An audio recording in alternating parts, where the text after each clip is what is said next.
Hello viewers, welcome to our channel learn buddy. और आज हम class 8 crop production and management का जो पार्ट 1 था उसे कंटिन्यू करेंगे। अगर आपने हमारा पार्ट 1 नहीं देखा है तो आपको डिस्क्रिप्शन बॉक्स में उसका लिंक मिल जाएगा, आप उसे ज़रूर देखिएगा, वरना आपको ये जो पार्ट है वो समझ में नहीं आएगा। तो स्टार्ट करते हैं crop production and management part 2। Part 1 में हमने पढ़ लिया था फूड के बारे में, क्रॉप के बारे में, टाइप्स ऑफ क्रॉप के बारे में, एग्रीकल्चरल एक्टिविटीज़ के बारे में, और हमने उसमें 2 एग्रीकल्चरल एक्टिविटीज़ कंप्लीट कर ली थी। एक थी प्रिपरेशन ऑफ सॉइल और दूसरी थी सोइंग। इस पार्ट में हम बाकी की जो एग्रीकल्चरल एक्टिविटीज़ है वो कंप्लीट करेंगे। तो चलिए टॉपिक स्टार्ट करते हैं। जो तीसरी एग्रीकल्चरल एक्टिविटीज़ है वो है एडिंग मैन्योर एंड फर्टिलाइज़र्स। सबसे पहले हम ये जान लेते हैं कि मैन्योर और फर्टिलाइज़र्स होते क्या हैं। Substance added to increase fertility of soils are called manures and fertilizers. Manure और फर्टिलाइज़र्स वो सब्सटेंस होते हैं जिन्हें हम सॉइल की फर्टिलिटी बढ़ाने के लिए डालते हैं। फर्टिलिटी से मतलब है मेरा उपजाऊ, उसकी उपजाऊ क्षमता बढ़ाने के लिए हम सॉइल में डालते हैं। अब इसकी ज़रूरत क्यों पड़ती है? Continuous growing of crop makes a soil poorer in nutrients. जब हम एक फील्ड में कॉन्टिन्यूटली डिफरेंट टाइप्स की क्रॉप्स ग्रो करते हैं तो सॉइल की जो फर्टिलिटी है वो लो हो जाती है। यही रीज़न है कि हम इन तरीके की सब्सटेंस जैसे मैन्योर और फर्टिलाइज़र्स को यूज़ करते हैं। आगे हम वीडियो में ये भी जानेंगे कि मैन्योर और फर्टिलाइज़र्स में फ़र्क क्या होता है। तो सबसे पहले हम देख लेते हैं मैन्योर के बारे में। मैन्योर की डेफिनेशन इस प्रकार है: organic substance rich in nutrients.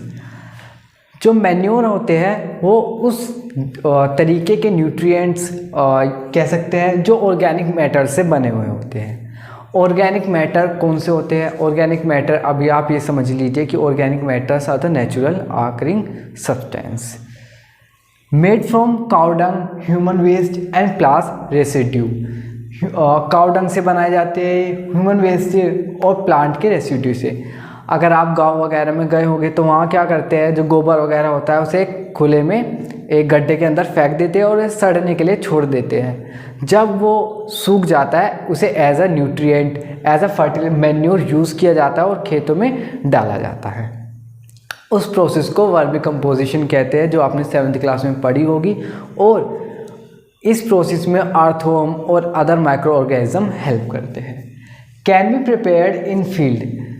जो मैन्योर होता है वो हमारा फील्ड में प्रिपेयर किया जा सकता है। Less nutrients than fertilizers. आगे जब हम फर्टिलाइज़र पढ़ेंगे तो हम देखेंगे कि मैन्योर के अंदर फर्टिलाइज़र से कम न्यूट्रिएंट्स होते हैं, बट फिर भी उसकी एडवांटेजेस ज़्यादा होती है। क्यों, देख लेते हैं। Make soil porous. पोरस का मतलब होता है छेददार। ये सॉइल को छेददार बनाता है, मतलब सॉइल के अंदर एयर ट्रैप करता है। एयर ट्रैप करने का मतलब है सॉइल को लूज़ करता है, और लूज़ करने में मदद करता है। लूज़ करने से क्या होगा, उसके अंदर एयर चली जाएगी जो बेनिफिशियल है हमारे प्लांट्स के लिए या क्रॉप के लिए। Enhance water holding capacity of soil. ये सॉइल की वाटर होल्डिंग कैपेसिटी जो होती है उसे भी बढ़ाता है। दूसरे सब्सटेंस है फर्टिलाइज़र्स। फर्टिलाइज़र्स की डेफिनेशन देख लेते हैं। Chemical substance rich in nutrients. Manure और फर्टिलाइज़र्स में ये डिफरेंस है कि मैन्योर जो है वो ऑर्गेनिक सब्सटेंस से बनता है और फर्टिलाइज़र्स जो है वो केमिकल सब्सटेंस से बनता है। केमिकल सब्सटेंस से मेरा मतलब है एमोनियम, पोटेशियम, इन सब से बनाया जाता है। Prepare in factories. इन दोनों के बीच में ये एक डिफरेंस है कि वो फील्ड में भी बनाया जा सकता है, बट ये फील्ड में नहीं बनाया जा सकता, ये फैक्ट्रीज़ में ही बनाया जाता है। फैक्ट्रीज़ में इसलिए बनाया जाता है क्योंकि इसमें ये केमिकल से बनता है और केमिकल हम फील्ड वगैरह में यूज़ नहीं कर सकते। इसका एग्जाम्पल है यूरिया, अमोनिया, पोटैश, NPK। ये सब फर्टिलाइज़र्स के एग्जाम्पल्स हैं। Give better yield. जो फर्टिलाइज़र होता है ये मैन्योर से अच्छी यील्ड प्रोवाइड करता है, मतलब कि ये इसके अंदर उससे ज़्यादा न्यूट्रिएंट रहते हैं, मैन्योर से ज़्यादा न्यूट्रिएंट रहते हैं। Excessive use leads to water pollution. क्योंकि इसमें केमिकल सब्सटेंस रहते हैं इसलिए इसका excessive use water pollution create कर सकता है।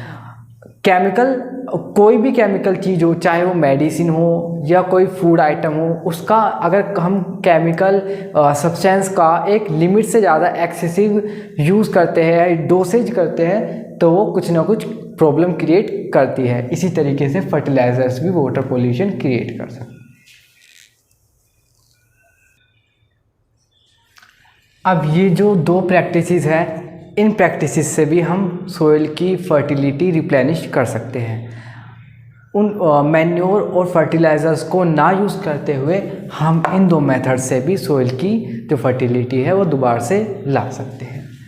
Crop production is better for replenishing soil nutrient. Crop production में क्या होता है, हर साल अल्टरनेटिवली दूसरी क्रॉप उगाई जाती है। अगर हम नॉर्थर्न इंडिया की बात करें तो क्या होता है, पहले यहाँ लेग्यूमिनस क्रॉप उगाई जाती है, लेग्यूमिनस क्रॉप लाइक पल्स, उसके बाद वीट उगाया जाता है। इस तरीके से जो सोइल है उसके जो न्यूट्रिएंट है वो भी बराबर तरीके से उसमें ही रहते हैं और जो सोइल की फर्टिलिटी है वो भी सही रहती है। दूसरा प्रोसेस है राइजोबियम फिक्स एटमॉस्फेरिक नाइट्रोजन। जो लेग्यूमिनस क्रॉप होती है, जैसे ये फील्ड है, जो उसकी जड़ें होती है उसमें नोड्यूल्स प्रेजेंट होते हैं इस तरीके के। उन नोड्यूल्स के अंदर एक बैक्टीरिया प्रेजेंट होता है जिसे हम कहते हैं राइजोबियम बैक्टीरिया। ये राइजोबियम बैक्टीरिया क्या करता है, जो एटमॉस्फेरिक नाइट्रोजन है उसे शेप, एक सर्टेन शेप देता है या नाइट्रेट्स में बदलता है। जो नाइट्रोजन, जो एटमॉस्फेरिक नाइट्रोजन होता है, नाइट्रोजन, उसे नाइट्रेट्स में बदल देता है, जो कि सोल्यूबल होता है सॉइल में और प्लांट्स के द्वारा ले लिया जाता है। इस रिलेशनशिप को, जो बैक्टीरिया की जो रिलेशनशिप है प्लांट्स के साथ, इस रिलेशनशिप को सिम्बायोसिस रिलेशनशिप भी कहा जाता है। अब हम पढ़ेंगे fourth agricultural activities which is irrigation. Irrigation का मतलब होता है supply of water to crops at different intervals. Crop को वाटर प्रोवाइड करना डिफरेंट इंटरवल पर, उस प्रोसेस को हम इरिगेशन कहते हैं। जो इरिगेशन का प्रोसेस है वो डिपेंड करता है crop to crop, time to time, season to season. मतलब अगर ठंड का सीज़न है तो जो इरिगेशन है वो कम होगा, अगर जो सीज़न है वो समर का है, मतलब टेम्परेचर जो है वो हाई है, तो इरिगेशन ज़्यादा करना होगा। क्रॉप पर भी बेस करता है। अगर हम राइस की बात करें तो राइस को इरिगेशन की ज़्यादा ज़रूरत है, वीट को उतनी ज़रूरत नहीं है। Plants contain 90% of the water.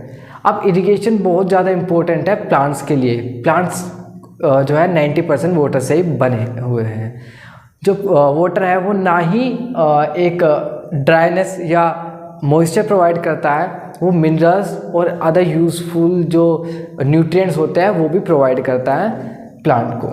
Germination can't take place without water. जो जर्मिनेशन का प्रोसेस है, जर्मिनेशन का मतलब, प्रोसेस का मतलब है जो सीड है उससे एक पहले बेबी प्लांट निकलना, फिर उसका प्लांट क्रॉप का बनना, उस प्रोसेस को हम जर्मिनेशन कहते हैं। जर्मिनेशन का प्रोसेस बिना वाटर के कंटिन्यू नहीं कर सकता।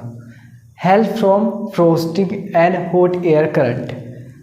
फ्रोस्टिंग और हॉट एयर करंट को रिड्यूस करने में भी जो हमारा इरिगेशन है वो हेल्प करता है। फ्रोस्टिंग का मतलब होता है टेम्परेचर को मॉडरेट करना, और हॉट एयर करंट जो होता है मतलब जो एयर होती है वो भारी होती है उसे लो करना या मॉडरेट करना। अब हम देख लेते हैं सोर्स ऑफ इरिगेशन। जो इरिगेशन की सोर्स है वो दो टाइप की है, एक है नेचुरल सोर्स और आर्टिफिशियल सोर्स। सॉरी, सोर्स का मतलब क्या होता है? सोर्स का मतलब होता है, अगर मैं कहूँ फूड की सोर्स क्या है? हमारे फील्ड्स, फार्मर्स, मतलब जो चीज़ हमें जिस जगह से मिल रही है उसे उस चीज़ की सोर्स कहेगी। तो सोर्स ऑफ इरिगेशन किन किन चीज़ों से कर सकते हैं? सबसे पहले है नेचुरल सोर्स ऑफ इरिगेशन है पोन्स, लेक्स, ये सब। आर्टिफिशियल में आते हैं tubewells, dams, canals and hand. अब हम देख लेते हैं methods of irrigations, different methods which are use for irrigation. सबसे पहला आता है हमारा ट्रेडिशनल मेथड। ट्रेडिशनल मेथड जो हमारा एंशियंट टाइम में यूज़ होता था या कई डिफरेंट गांव में अब भी ट्रेडिशनल मेथड्स यूज़ होते हैं जहां पर ये जो टेक्नोलॉजी है वो नहीं पहुंच पाई है। Water from lakes and ponds canals are pulled by humans और cattles to take them to different regions.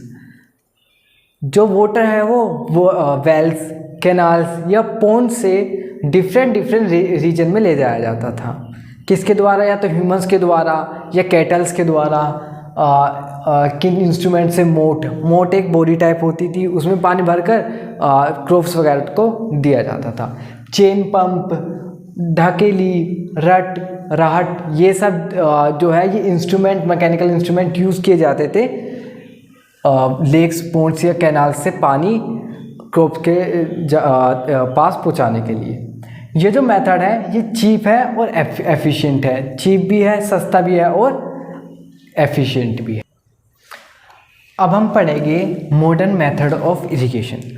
Modern method of irrigation में दो मेथड है। सबसे पहला मेथड है स्प्रिंकलर सिस्टम, दूसरा मेथड है ड्रिप इरिगेशन। स्प्रिंकलर सिस्टम में क्या होता है? ये जो मेथड है ये मोस्टली उस रीजन्स में यूज़ होता है जहाँ पर वाटर की शॉर्टेज होती है, मतलब राजस्थान या जहाँ पर लैंड अनइवन होता है, मतलब प्लेन नहीं होता। इस मेथड में क्या होता है, जो वेल्स होते हैं उन्हें मोटर से, ये जो है मोटर है, मोटर से कनेक्ट कर दिया जाता है और इस तरीके से स्प्रिंकलर्स लगाए जाते हैं। स्प्रिंकलर्स का मतलब होता है फुहारा। अब क्या होता है, जब यहाँ से पानी हाई प्रेशर में जाता है यहाँ, तो इनके ऊपर नोजल्स लगे हुए होते हैं। अभी नोजल्स क्या करते हैं, जब यहाँ से पानी हाई प्रेशर में यहाँ जाता है तो ये नोजल से जो वाटर है वो रेन की तरह ऐसे निकलता है, जिससे क्या होता है, जो क्रॉप है, होल जो क्रॉप है, फील्ड है, उसे पानी मिल जाता है। पानी का वेस्ट बिल्कुल नहीं होता और जो है इरिगेशन का काम है वो भी पूरा हो जाता है। जो नेक्स्ट मेथड है उसका नाम है ड्रिप इरिगेशन। ड्रिप इरिगेशन में क्या होता है, जो प्लांट होता है या जो भी क्रॉप है उसकी जो रूट है उसके पास ही ड्रॉप बाय ड्रॉप वाटर डाला जाता है। ये जो सिस्टम है ये मोस्टली उस जगह यूज़ होता है जहाँ पर पानी की शॉर्टेज बहुत ज़्यादा है, और ये जो सिस्टम है ये बेस्ट है वेजिटेबल्स, फ्रूट या सीरियल्स को उगाने के लिए, क्योंकि इसमें पानी का वेस्टेज बिल्कुल भी नहीं होता। Like this is a plant और ये है उसकी रूट। तो जो पाइप है वो इस तरीके से लाया जाता है, जो यहाँ पे जो वाटर है वो ड्रॉप बाय ड्रॉप गिरे, जो पानी की अवेलेबिलिटी हो वो भी पूरी हो जाए और पानी बिल्कुल भी वेस्ट ना हो। नेक्स्ट जो एग्रीकल्चरल एक्टिविटीज़ हैं वो है प्रोटेक्शन फ्रॉम वीड्स। मैंने आपको पहले भी बताया था वीड्स क्या होते हैं। वीड्स आर द अनडिज़ायरेबल और unwanted plants which grow with the crops. वो प्लांट्स जो हमें नहीं चाहिए, वो ग्रास भी हो सकते हैं, कोई छोटे मोटे प्लांट्स हो सकते हैं जो क्रॉप के साथ उग जाते हैं। अब उन्हें हटाना या उन्हें रिमूव करना क्यों इम्पोर्टेंट है? वो इसलिए इम्पोर्टेंट है क्योंकि जो उनका न्यूट्रिएंट है और जो उनकी ग्रोथ है वो किनके साथ कंप्लीट होती है? क्रॉप के साथ ही कंप्लीट होती है। यानी जो भी हम न्यूट्रिएंट क्रॉप को देते हैं, वाटर क्रॉप को देते हैं, वो क्रॉप के साथ साथ वीड्स भी ले लेते हैं अपनी ग्रोथ के लिए। इसीलिए उनको हटाना इम्पोर्टेंट है। उनको हटाने के प्रोसेस को हम वीडिंग कहते हैं। उनको रिमूव करने के दो प्रोसेस हैं, एक है मैनुअल प्रोसेस, दूसरा है स्प्रे प्रोसेस, जिसमें हम जो दवाई है वो स्प्रे करते हैं। मैनुअल प्रोसेस में क्या किया जाता है, जो वीड्स हैं उनको फ्लावर्स आने से पहले एक खुरपी टाइप एक इंस्ट्रूमेंट है उनसे अपरूटेड कर दिया जाता है रूट्स के साथ ही, जिससे वो फर्दर ग्रो ना कर पाए। स्प्रे मेथड में क्या किया जाता है, वीडीसाइड नामक एक दवाई को वाटर के साथ डाइल्यूट किया जाता है और प्लांट्स में स्प्रे किया जाता है, जिससे क्या होता है, जो वीड्स है वो मर जाते हैं। जो ये दवाई होती है वीडीसाइड, ये पॉइजनस होती है, इसीलिए वीडिंग करते समय जो फार्मर है वो अपने मुंह, हाथ सबको कवर करके रखता है। और जो वीड्स हैं ये प्लांट्स के लिए नहीं, हमारे लिए भी हार्मफुल हो सकते हैं, क्योंकि ये वीड्स पॉइजनस भी हो सकते हैं। अगली जो एग्रीकल्चरल एक्टिविटीज़ है वो है harvesting. Cutting of crop after maturing.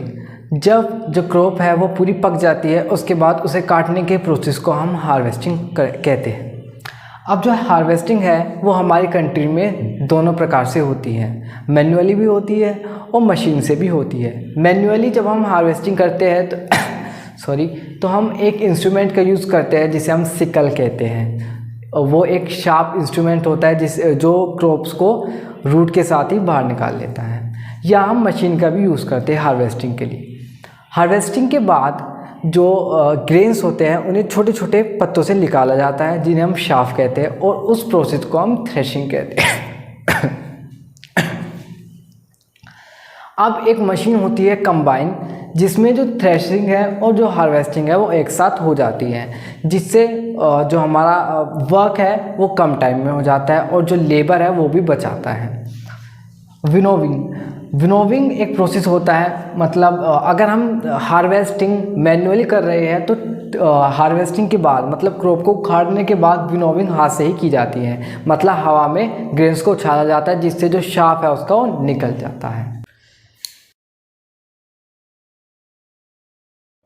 अगली जो हमारी एग्रीकल्चरल एक्टिविटी है वो है स्टोरेज में सबसे पहले आता है हमारा ड्राइंग इम्पोर्टेंट पार्ट होता है स्टोरेज का। अगर हमें लॉन्ग टर्म के लिए क्रॉप वगैरह स्टोर करनी है तो उसे ड्राई करके हम एक मेटल बिन में डाल देते हैं। आई होप कि इस वीडियो को देखने के बाद आपकी टॉपिक से रिलेटेड क्वेरी नहीं रही होगी। अगर आपको फिर भी कोई क्वेरी है टॉपिक से रिलेटेड तो आप हमारे फेसबुक, टेलीग्राम और इंस्टाग्राम पेज पर डीएम कर सकते हैं। अगर आपको ये वीडियो अच्छी लगी तो वीडियो को लाइक कर दीजिएगा। अगर आप हमारे चैनल पर न्यू हो तो चैनल को सब्सक्राइब करके बेल आइकॉन को ज़रूर दबा दीजिएगा, जिससे हमारी आने वाली अपकमिंग वीडियोस की नोटिफिकेशन आपको सबसे पहले मिल जाएगी। तब तक के लिए घर पर रहिए, सुरक्षित रहिए। Thank you.